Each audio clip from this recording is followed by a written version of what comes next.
Olá, eu sou o Vinícius, você já nos conhece do Pad Papers e hoje a gente está aqui para mais um videocast que vai estar lá no YouTube para você assistir sobre uma doença exantemática. Eu estou aqui com a doutora Sabrina, expert em doenças exantemáticas.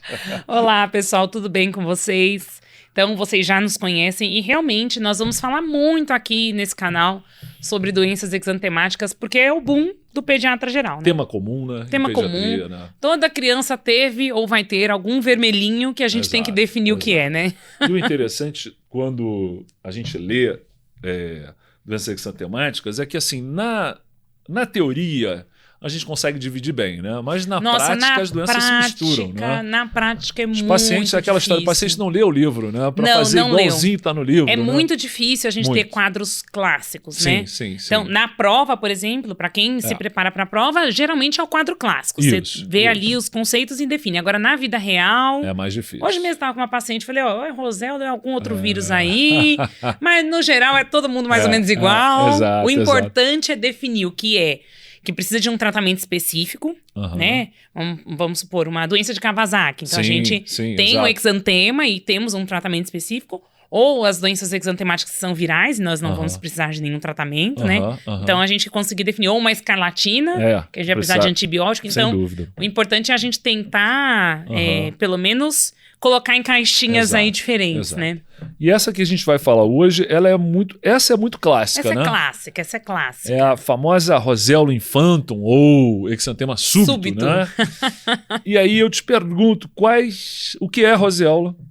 Quais os sintomas mais comuns, assim, como identificar a Rosella, Sabrina? A Rosella é muito clássica, né? Ela é aquela febre que deixa a mãe louca, o pediatra louco. É verdade. Né? Às vezes, inadvertidamente, né, os pais acabam procurando pronto-socorro e as pessoas fazem um diagnóstico ali de uma otite, de alguma coisa para justificar aquela febre alta. Porque a febre é alta, né? A febre é alta, persistente. E aí eu costumo dizer, subitamente, a febre some e subitamente aparece o exantema. Exato. Por isso o nome, exantema súbito, exantema súbito. Não Mas tem um alívio pro pediatra, né? Pegar aquele lactente, que é uma doença de lactente, né? Pois é. Tava com uma febre de 39 Você ou fala, mais. meu Deus amado, daqui a pouco vou ter que fazer triagem de febre sem sinais localizatórios. Caramba! E aí, de repente, a febre passa e vem o exantema. Ufa, que alívio, Eu tive, na minha residência...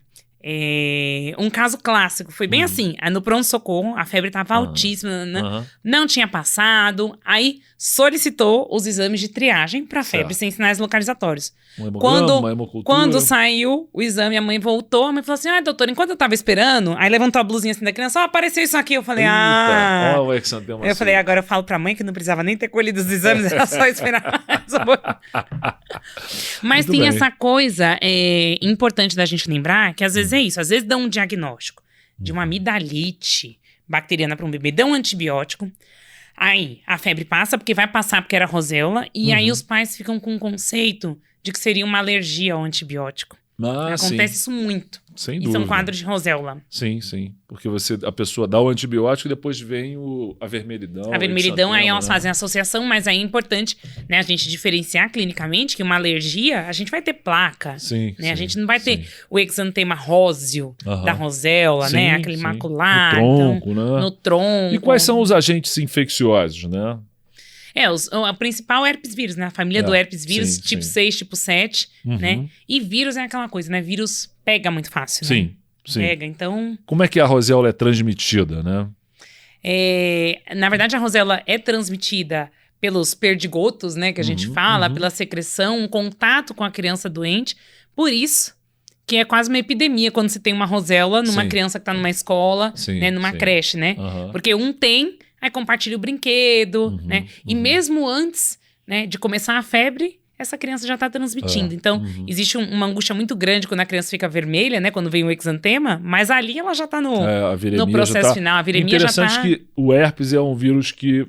Causa de tudo. Diz um amigo meu... Causa de tudo. É o vírus que torce pro Flamengo, né? Porque é igual do hino. Uma vez Flamengo, sempre Flamengo, né? Porque uma vez com herpes, aquele vírus fica... eternamente em você, mesmo com um nível muito baixo, que não te cause nenhuma doença. Então, e a ele família persiste, do herpes né? é grande, ele persiste. E a diversidade de quadros é imensa. Exato. Então, a roséola é só um. Exato. E ele tá ali na saliva, é aquela história de ficar dando um beijinho em criança, né, Isso cara? também tem uma particularidade muito importante, E aí... né? Como várias doenças na pediatria. Exato. Né? E é interessante a época que ela começa a aparecer, né? Porque como é uma doença muito prevalente, a tendência é que as mães consigam, durante a gravidez, passar anticorpo para as crianças. Sim. Aí aquele lactente Os até primeiros 6 meses não tem nada. tá ok, tá tranquilo. Depois que caem os anticorpos Aí já maternos que era. a criança recebeu na gestação, aí beijinho, pau, né? Aí Exatamente. pega a doença. Exatamente. Tô até me adiantando aqui, porque qual é a faixa etária mais acometida pela roséola? É isso, né? Exatamente É o essa, lactente, né? A partir de 6 meses. Uhum. Geralmente até 2 anos de idade, no máximo ali. Depois não tem mais. Depois ele já entrou em contato. Já entrou em contato. Um vírus muito prevalente, né? Muito prevalente. Então, na verdade, a gente tem as crianças que contam a história que a gente sabe que teve roséola. E com certeza tem muitas outras que tem só a febre, né? Que tem um quadro mais leve, mais frustro. E a gente nem percebe. É verdade. E tem uma particularidade, né? Que a roséola é a principal causa de convulsão febril na pediatria também, né? Sim. Então tem aqueles que evoluem com convulsão febril antes do exantema, a gente nem sabe que é roséola e depois aparece a roséola. Esse também, assusta muito, né? Esse porque assusta aí você tem caramba. uma criança pequena, com uma febre alta e com convulsão. Crise convulsiva, você tem que pensar que pode ser uma meningite, né? Exato. Convulsão por febre dá um susto tremendo. Exato. Né? E aquela angústia, que aliás é um tema que a gente pode discutir também depois. Com certeza. É aquela angústia de dizer que é um quadro, embora seja um quadro horrível, mas é um quadro benigno. Né? Sem dúvida. Crise convulsiva, para mim, depois da parada cardíaca, é o pior quadro que a família pode assistir, né? Eu lembro da primeira convulsão febril que eu peguei sozinha, assim, depois de formada sozinha. Eu sabia que era febril. Eu tava ali, mas você vê os pais ali, aquele negócio... Sensação de morte iminente, né? Exatamente. Parece que a criança vai morrer. Pois é, e outra coisa interessante desse gancho aí da convulsão febril, né? Uma vez eu estava lendo sobre isso, assim, a convulsão febril tão comum no exantema súbito, né? É porque é uma febre muito alta numa idade em que a convulsão febril começa a aparecer, que é o lactente ali, em torno de 1 ano, ou é porque o herpes vírus tem um neurotropismo, né? Eu acho que é mais a primeira opção, mas... Porque se você considerar o neurotropismo, ele está fazendo uma meningite viral, né? Pois é. Então, eu acho que é muito, mas muito realmente mais pela febre muito alta. Tem muitos estudos mostrando isso. Um fala para o lado, outro fala para o outro. Exato. Mas a febre, o que a gente sabe da convulsão febril, se a gente for pensar pela fisiopatologia, independente de ser a roséola, independente de ser o herpes, a gente sabe que quando aumenta subitamente muito rápido a temperatura é que a gente convulsiona. Então a gente pensa mais no primeiro mecanismo que você falou mesmo. Sem dúvida. E para fechar o diagnóstico da roséola, há necessidade da gente fazer algum exame laboratorial específico? Que precisa mesmo? Pode, mas não precisa, né? Pode, mas não precisa. Exato. O diagnóstico é clínico. Infelizmente, acaba sendo diagnosticado, às vezes, pós um antibiótico prescrito de maneira errada. Né? Uma febre que precisa pós-exames. Uma cultura, né? Então, mas que precisa... O diagnóstico é clínico. É a história clínica clássica daquela criança que teve febre. Para a febre, surge o exantema, né? Às vezes ela tem um pouco de inapetência, uma quedinha do estado geral não muito significativa, não é aquela criança, não é aquela doença que baqueia a criança, né? E muitas vezes, assim, o primeiro a gente não sabe, mas os outros da escolinha a gente sempre vai saber, porque a mãe já vai chegar contando que tem na toda escola... uma história epidemiológica, né? Exato. Ou seja, seria possível até fazer o diagnóstico fazendo IgM para herpes 6 ou herpes 7, mas desnecessário, né? Além de ser desnecessário, né? Não é todo lugar que tem disponível, custo, né? E assim, não vai mudar nada. Eu sou assim, eu não peço exame que não muda a minha conduta. Sem dúvida, é isso aí. Agora, há complicações da roséola? Uma a gente já falou aqui, né? Eu acho que é a principal, que acaba sendo previamente, que é a convulsão, né? Então, a convulsão febril, né? A roséola, a principal causa de convulsão febril em pediatria, né? Mas, no geral, não é uma criança que evolui com nenhum outro problema, nenhum outro acometimento, mas, né? pode pegar de novo, né? É verdade, é verdade. Tem tratamento para síndrome da rubéola? Não tem. Rubéola, da roséola. É o que a gente fala dos sintomáticos, né? É líquidos para a criança, é o antitérmico na febre que é pré, né? Que a gente não sabe que é a roséola, né? Então vai dar os antitérmicos. Se não é comum ser pruriginoso, mas pode acontecer da mãe relatar, então se precisar, prescreve um antialérgico, né? Mas vai sumir com tratamento, sem tratamento, de qualquer forma. Sem sequelas, né? Sem sequelas. É uma doença de criança mesmo, de bebê, né? Bebezinho. E uma coisa que você falou aí, pra gente reforçar isso, a criança pode ou não pode pegar mais de uma vez? Pode. A roséola é uma doença que a criança pode pegar mais de uma vez, né? Por ser causada por mais de um tipo de herpes, né? E porque também é isso que você falou, o herpes tá ali, né? Então, abaixou a imunidade, ele pode causar doença, então... Exato. Não tem muito jeito. Como eles destacaram, né, que tem o herpes 6 e também o 7, né? Não é tão infrequente ter duas vezes. Mas... eu me lembro que quando eu fiz residência, mas isso tem muito tempo, né? Uma galáxia muito distante. Tão distante. Exatamente. Eu me lembro que no início da década de 90, só tinha o herpes 6 definido como causador da roséola infanto, né? Do exantema súbito.